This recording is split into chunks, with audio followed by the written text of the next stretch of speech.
Hi, how are you doing? My name is Nduta, and today I'm introducing a new segment to this channel. And if you know the meaning of my name, it means to teach, Nduta, in my language. And I feel like I cannot do a lot of things without sharing them out. And I know there's somebody out there watching and, that has an interest or an undiscovered interest for baking. And so I thought I could start anywhere, like from the level that I am at. I'm not at the top most level, but I could start there where I'm at. But it doesn't help if you don't know the basics of baking, yeah? So for the next month, we're going to do the simplest cakes ever that take very few ingredients. And like today, we are going to make a sponge cake, and out of it we are going to do a Swiss roll. A Swiss roll is a cake, it's spongy, but it's done very thin. In the past, we have used pans just like this, like oven pans, but today I'm going to introduce this, and I think it's so clever that they came up with something like this. It's like 1/2 inch deep. It's a silicone mat, but the thing is, if you make a Swiss roll with this, you can roll in it instead of using a pan and having to move your Swiss roll, because the process of it is that you have to fold it and keep it aside folded before you unfold again or unroll again and add your decoration or the frosting, which is usually soft icing, and it's usually in the family of dairy, whipping creams, or non-dairy like burritos and such. So today we'll be using heavy cream for the decoration, but before we get there, I will introduce my ingredients. And we'll do one portion. A portion of sponge cake should include 3 eggs, sugar, and I will tell you something I've been doing different. I've always used granulated sugar like this, but lately, more than ever, I use powdered sugar because it's so much easier to use because it's already ground. So that means you don't have to use your mixer to grind it in the process of mixing. And I will also use self-raising flour. I have several brands that I like, and King Arthur is one of them. And I have table salt. We will just use a pinch. Using salt in baked items kind of just brings out the sweetness more. And I will be using my mixer over here. Because with the sponge cake, in college we are shown how to use a whisk to do it, and you whisk your eggs until they double in volume and get so white and so firm that if you put them on top of your head, they wouldn't spill. But for today, and because I've used my arm too much to a point where it weakened along the way, which is something some bakers face, we'll be using the mixer. But I'm sure you'll still get the lesson. So welcome, we're doing a Swiss roll today and class is in session. So with the 3 eggs, I'm going to measure 100 grams of flour. And how I do this is by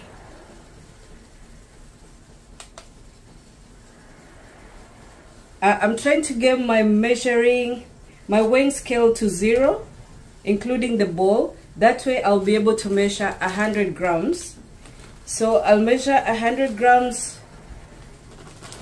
of the powdered sugar.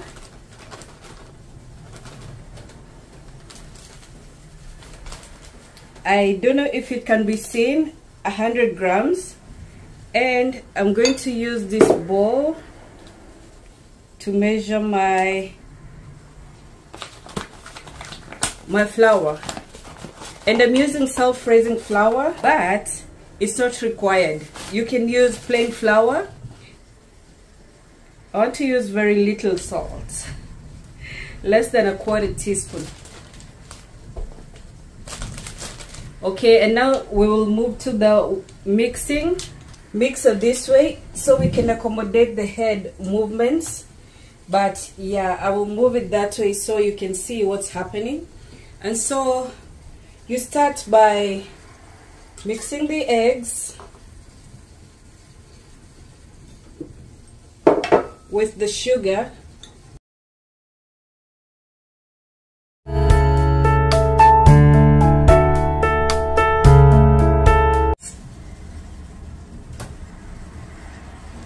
So they said you should mix a sponge cake mixture until it reaches the ribbon stage. This is the ribbon stage, whereby when you lift, it drips, but very thickly. So as per tradition, you're supposed to add your flour little by little. So I'm going to use my tablespoon here. You're supposed to do that, and then fold the flour into the mixture. But with all the experiments we've done, slowly by slowly you discover, even as you teach that, you need to also save time. Time is of the essence. Honestly, I do not know anything more important than time. So I'm going to go back to my mixer and use this at the lowest speed to mix in the flour, and then when it's come together, we will add some vanilla.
Our vanilla into the mixture, and I'm going to use very little because this is a small mixture. I'm going to use a 1/4 teaspoon. Oops, that's a 1/4 teaspoon. So we return this one. Okay, and I'm going to grease my silicone mat because we don't want it to stick. And I'm just using butter and a brush. Butter. And the reason why I've laid my silicone mat in this tray is so that it doesn't bend or shake. It's like our holding tray. Alright, and I'm going to pour the mixture after mixing in the vanilla, and you can use clear vanilla. So even though we've mixed our flour, we've incorporated our flour using the mixture, using the mixer, mixing the eggs and sugar with a mixer, you incorporate a lot of bubbles. Whether you're using a whisk, a mixer, a strong mixer, or a hand mixer, it works in building the air bubbles, and that is why you can get away with using plain flour. You do not want to destroy the air bubbles that were created, because those tiny air bubbles are what will create the spongy effect. You don't want your sponge cake to be dense, okay? And you don't have to sprinkle any flour on the silicone mat or use a parchment paper, because the idea is to use a silicone mat to fold once you're done baking your spring roll. So I'm going ahead to pour this mixture Of course, you know, I'll mix this thumbs a lot. So it's almost overflowing on one side. We don't want that. So I'm gonna use my rubber spatula to spread it manually to the sides. And you'd think it's a little mixture, but it's a lot. It's coming to the top. So we do expect our mixture to really swell, to really rise when we bake it. But even after all the rising, it must come down at some point, and it will be at that same level. I should expect that to happen. So that is our mixture. We will bake for 12 minutes.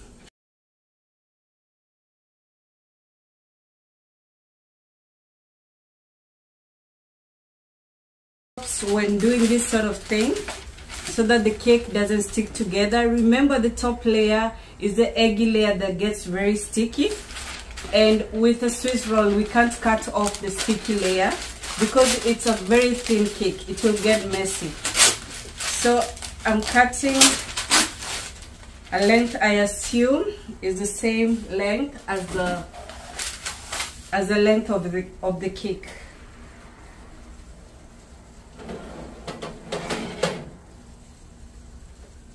So I will just lay the parchment paper on the cake and overturn it.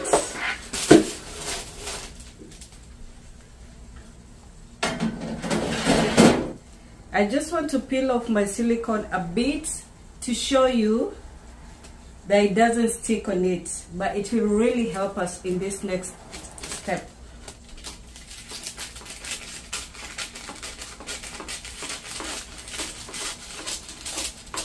This is what I mean.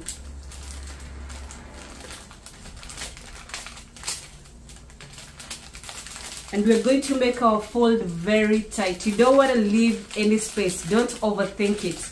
Just leave no space. And it is still a bit hot. And you're going to put it in the fridge. So I will actually make sure that it stays this way, even in the fridge. So as much as you know we are going to add cream between the layers, don't think that you shouldn't have it tight. Now you may ask, if I don't have a silicone mold, what am I going to use?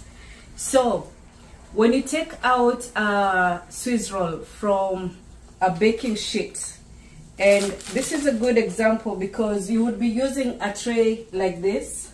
So when baking a Swiss roll with a tray like this, you want to lay your parchment paper on it before you pour in the mixture. And then when it bakes, you take it out with the parchment paper. So lay it on a flat surface, and then you put a parchment paper or a kitchen towel. That is what you use to fold in between the layers. And now you can let it cool or put it in the fridge, and put it in the fridge as soon as it cools. Give it about 5 to 10 minutes so that it cools before you put it in the fridge. So we are moving on to the next step, and this is preparing our strawberries for the decoration. So I'm going to have some whole strawberries, and I'll just cut the stem out, or the leaves.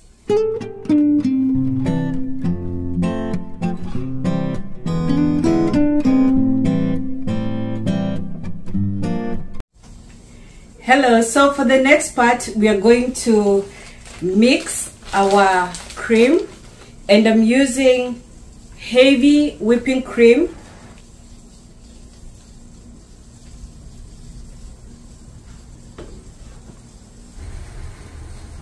So I will add this cream into our mixer.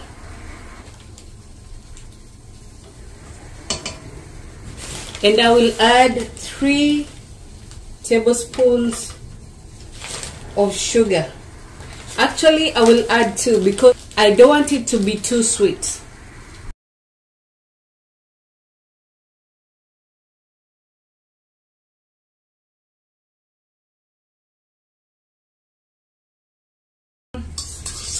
a firm mix of cream. So we're ready to unravel our cake, and we'll do it together. I just took it from the fridge and it's cool. So whether you're using a towel or a parchment paper, you just open it, okay? And this should be the appearance. It kind of folds itself back. I'm just removing the parchment paper. Okay, so this is what you expect, right? That you can be able to fold it again.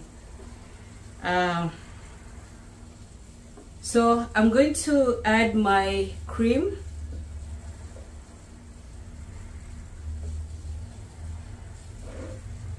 And you can use the rubber spatula to spread the cream. So with this particular one, you don't need to do a very well organized spreading. You can use a rubber spatula or a palette knife or an offset spatula. And I'm adding the whole strawberries that I showed you earlier and then covering them with cream, and you'll see the effect it gives at the very end.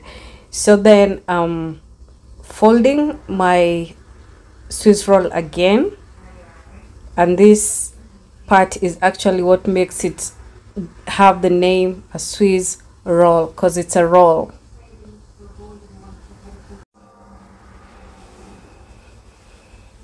So you want to carefully fold and make sure that the strawberries picking out are pushed back, because that does tend to happen. Just push them back gently and fold to the end, and the whipping cream at the very edge will keep your Swiss roll folded.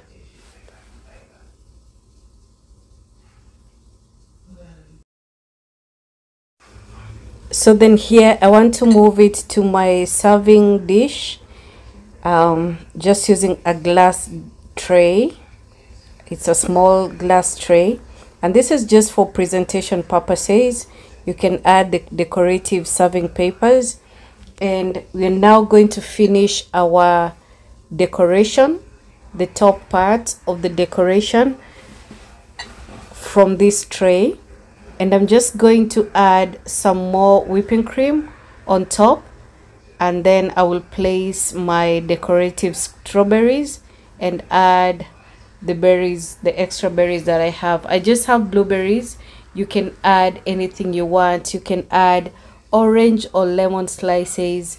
Just go with it. You can add macarons, you can add chocolate pieces or a drizzle, or make a nice pattern on top. You can actually draw on the parchment paper before you bake, and it shows on the other side once you're done. There's so much you can do with this sponge. I can only imagine where your imagination will take you, but this is the basis, the most basic, and it just pays to know how to do this for your guests especially, and for your family, to make them smile about something or a treat you've done. This really works well. So we are going to take our decorative strawberries and put on the air at the ends on both sides. Once we see how far they go, we'll add the other berries. This is just a decorative thing. You can just do it your own way.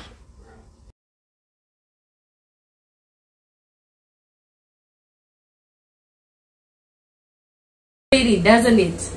So we are going to cut and taste.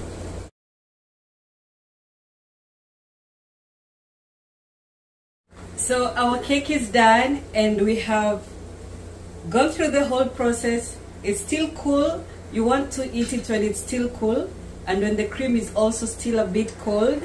So we are going to give it a taste and see how we like it. I want to get a bit of everything.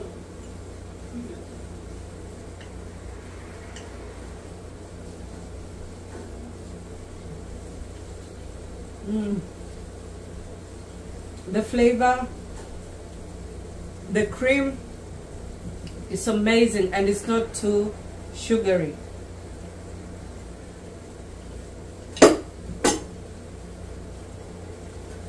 So I invite you to try making that Swiss roll. You can always make it bigger, especially if you're using a bigger tray. You can include fruit inside or not.